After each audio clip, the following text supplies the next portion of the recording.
Hello students, आज की इस वीडियो में आज मैं आप लोगों को पढ़ाने वाला हूँ लेखा शास्त्र के अध्याय 5 के 5.8 विक्रय वापसी बही या आंतरिक वापसी बही को पढ़ाने वाला हूँ। तो चलो देखते हैं विक्रय वापसी बही या आंतरिक वापसी बही में क्या दिया हुआ है। तो देखो यहाँ पे लिखा हुआ है विक्रय वापसी बही या आंतरिक वापसी बही।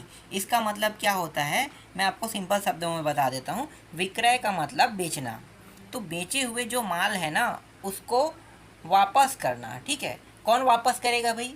भाई बेचने वाला जो बेचने वाला है वो तो दुकानदार है, तो दुकानदार ने माल को बेच दिया है, लेकिन जो खरीद रहा है वो वापस करने आएगा ना। और वापस करने की कंडीशन क्या है? इससे पहले वाले वीडियो में भी मैंने आपको बताया था, अगर सामान टूट फूट है तब वापस करेगा, सामान में कोई डिफ़िकल्टी है तब वापस करेगा, है ना। जैसे सामान को पैकेजिंग करवा रहा है और पैकेजिंग करवा रहा है तो पैकेजिंग अच्छे से नहीं हुआ है और खुला हुआ है ना। जैसे कि ऑनलाइन ऑर्डर कराते हो तो ऑनलाइन ऑर्डर में जैसे सामान वापस मतलब सामान आपके पास आता है, आते आते क्या हो जाता है कि पैकेजिंग जो है वो पूरा खुल जाता है। तब आप ऐसे कंडीशनों में क्या करते हो, उसको वापस कर दे। क्यों? क्योंकि आपको लगता है कि वो सामान जो है वो चोरी हो गया होगा, तो ऐसे कंडीशनों में आप वापस कर दे। तो ये कंडीशन है वापस करने का, है ना। तो यही चीज़ यहाँ पे बताया। चलो एक बार यहाँ पे पढ़ लेते हैं। विक्रय बही या आंतरिक वापसी बही से आशय ऐसे सहायक बही से है जिसमें ग्राहक को बेचे गए माल की वापसी का लेखा किया जाता है। दूसरे शब्दों में,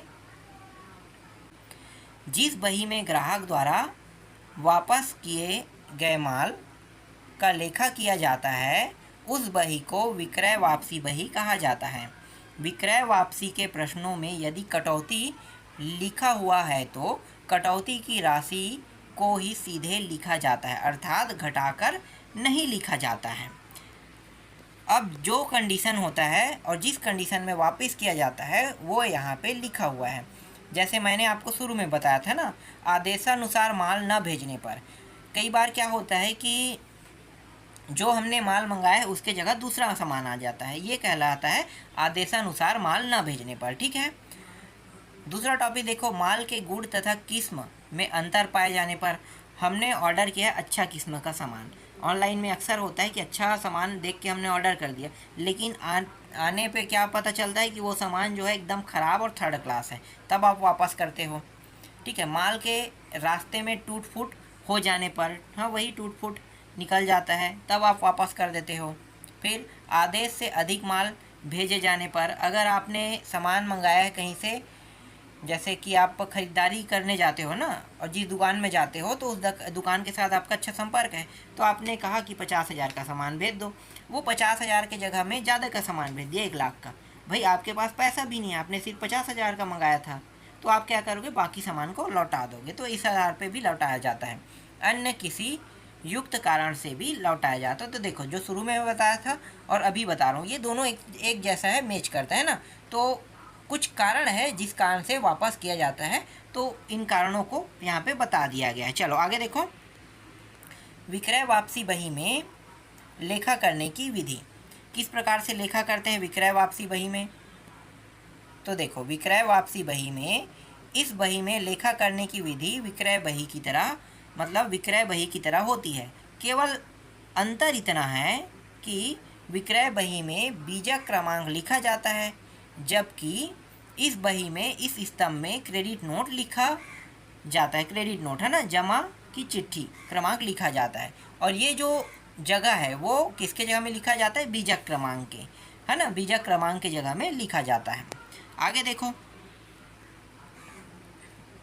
क्रेडिट नोट या जमा चिट्ठी, क्रेता द्वारा लौटाए गए माल के प्राप्त हो जाने के बाद विक्रेता को एक चिट्ठी भेजता है जिसे जमा चिट्ठी कहते हैं। विक्रेता इस चिट्ठी में वापस प्राप्त माल तथा उसकी कीमत आदि का विस्तृत ब्यौरा लिखता है। जमा की चिट्ठी 2 प्रतियों में तैयार की जाती, एक प्रति क्रेता को भेज दी जाती है तथा दूसरी प्रति रिकॉर्ड के लिए फाइल में रखी जाती है। विक्रय वापसी बही में इस चिट्ठी के आधार पर ही लेखा किया जाता है। विक्रय वापसी बही का प्रारूप देखते हैं। ठीक है, इसके लिए एक उदाहरण है, उसको डायरेक्ट देख लेते हैं। तो देखो उदाहरण क्या है, निम्नलिखित व्यवहारों से कमल ब्रदर्स की विक्रय वापसी बही बनाइए कह रहा है। 15 जनवरी का घटना है। श्याम ने 500 रुपये का माल नमूने के अनुसार न होने के कारण लौटाया।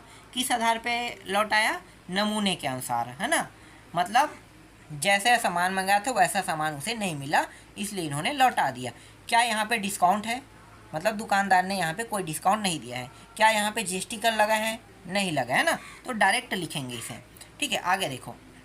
शेखर को बेचा माल घटिया होने के कारण माल 5% की कटौती 400 रुपये, है ना, दिया कहते।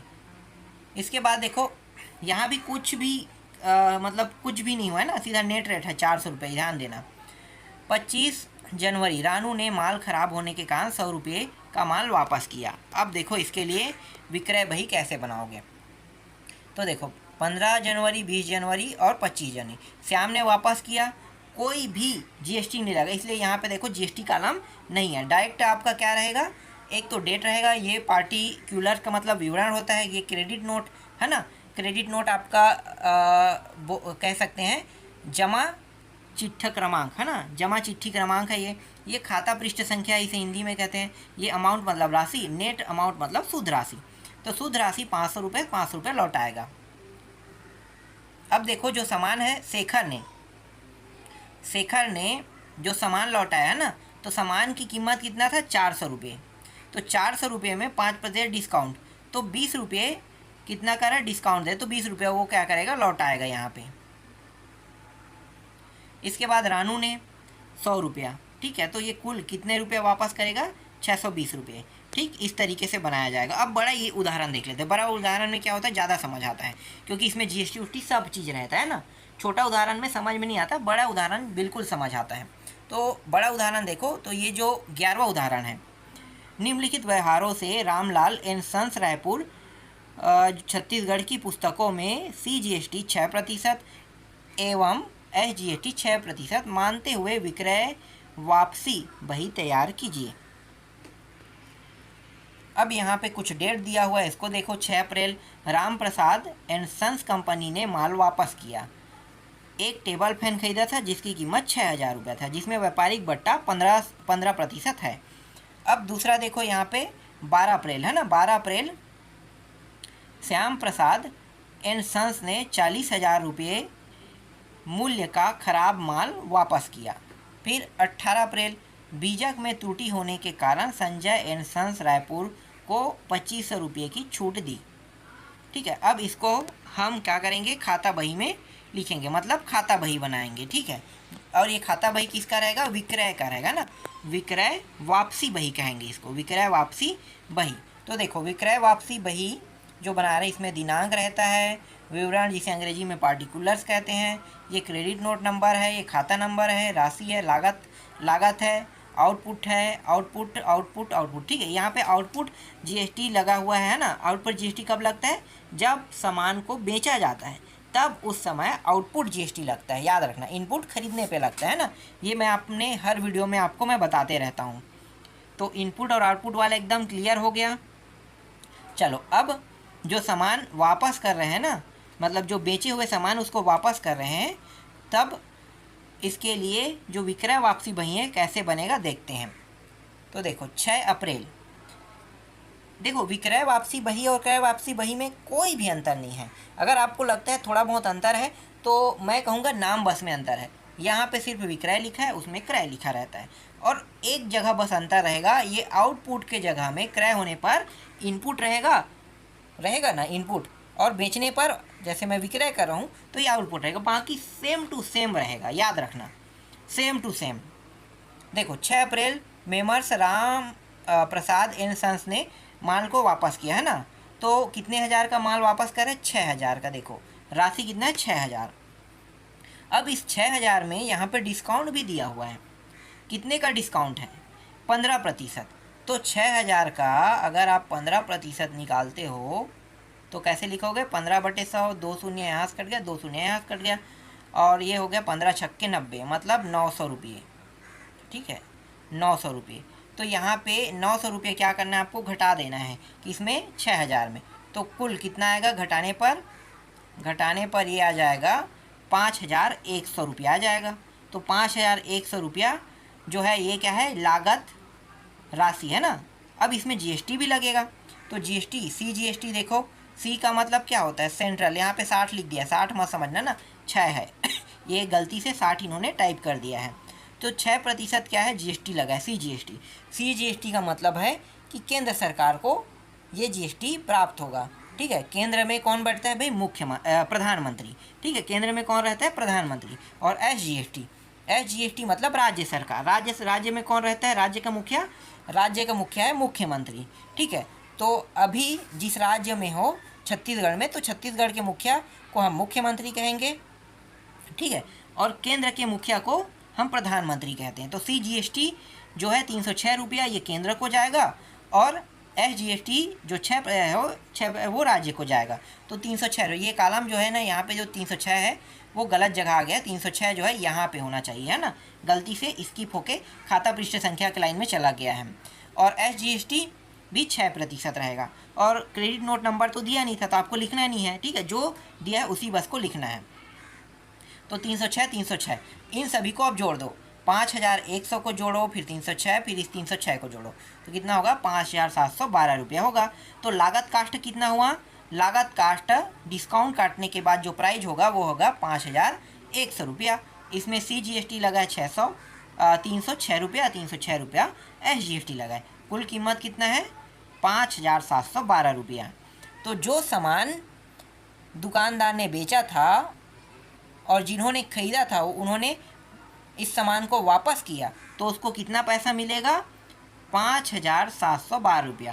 ठीक है, जो GST कटा है वो भी क्या होगा, वापस हो जाएगा। जितना पैसा मैं दूंगा उसको, उतना पैसा वो मुझे वापस करेगा। इसका मतलब ये है कि मैंने जो सामान ख़रीदा था, ठीक है, 6 अप्रैल को 5712 रुपये में ख़रीदा था, तो 5712 रुपया वो मुझे वापस करेगा। क्लियर। इसके बाद देखो 13 तारीख पे आते हैं, 12 तारीख पे आते हैं।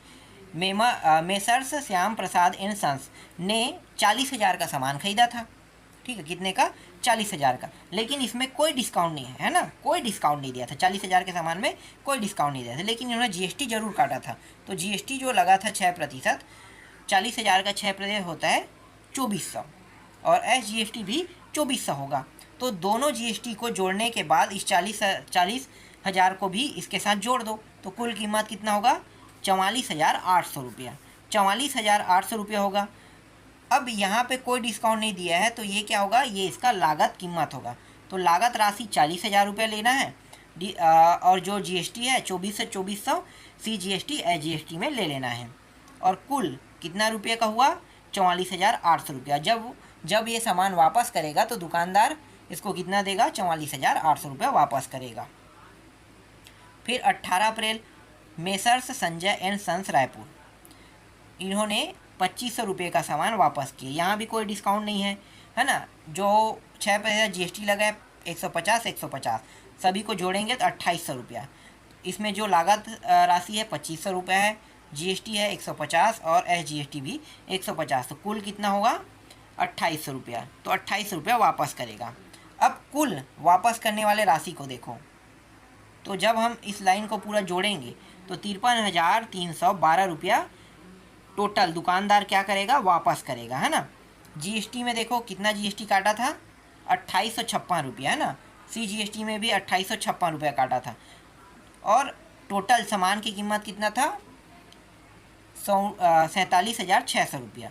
तो सामान की कीमत 47,600 रुपया, और ये जो दोनों GST है इनके साथ जब वापस करेगा तो पूरा राशि वापस करेगा, और पूरा राशि है 53,312 रुपया। तो इस तरीके से विक्रय वापसी बही बनाया जाता है। समझ में आ गया, विक्रय वापसी बही। मुझे ना तो विक्रय वापसी बही में कोई अंतर लगा और ना ही क्रय वापसी बही में कोई अंतर लगा, बस नाम बस में अंतर लगा, और जो शुरू में बताया ना इनपुट और आउटपुट, बस उसी बस में अंतर था, बाकी सब सेम है। इसके बाद देखो 5.9 डेबिट नोट एवं क्रेडिट नोट में अंतर। ये डेबिट नोट और क्रेडिट नोट क्या होता है देखते हैं। पहला जो है निर्माण के आधार पे हम अंतर देखेंगे। तो डेबिट नोट ग्राहक द्वारा आपूर्तिकर्ता पर बनाया जाता है, डेबिट नोट, है ना, आपूर्तिकर्ता पर। लेकिन क्रेडिट नोट क्या होता है, क्रेडिट नोट आपूर्तिकर्ता द्वारा तैयार किया जाता है। सूचना के अनुसार देखो डेबिट नोट को, तो यह इस बात की सूचना है कि आपूर्तिकर्ता के खाते में कितनी राशि डेबिट की गई है एवं उसके कारण क्या है। क्रेडिट नोट इस बात की सूचना देता है कि ग्राहक के खाते में कितनी राशि क्रेडिट की गई है, उसके कारण क्या है। इसके बाद देखो माल की वापसी के आधार पर। तो डेबिट नोट में देखो माल के वापस आने की स्थिति में क्रय वापसी बही में प्रविष्टि की जाती है, जिसे हम क्या कहते हैं, डेबिट नोट बनाने में आसानी होती है। अर्थात डेबिट नोट के आधार पर माल वापसी का लेखा किया जाता है। इसके बाद क्रेडिट नोट वाला लाइन देखो, माल के वापसी की दशा में विक्रय वापसी बही में की गई प्रविष्टि से क्रेडिट नोट का आधार तैयार होता है। अर्थात क्रेडिट नोट के आधार पर विक्रय वापसी बही में लेखा किया जाता है। चौथा है अभिलेख हेतु सुरक्षित। इसकी एक प्रति अभिलेख हेतु सुरक्षित रखी जाती है, जबकि क्रेडिट नोट में क्या होगा, इसकी भी एक प्रति अभिलेख हेतु सुरक्षित रखी जाती है। तो आज की वीडियो में बस इतना ही। बाकी जो बचा टॉपिक है उसको मैं आपको नेक्स्ट वीडियो में बताऊंगा।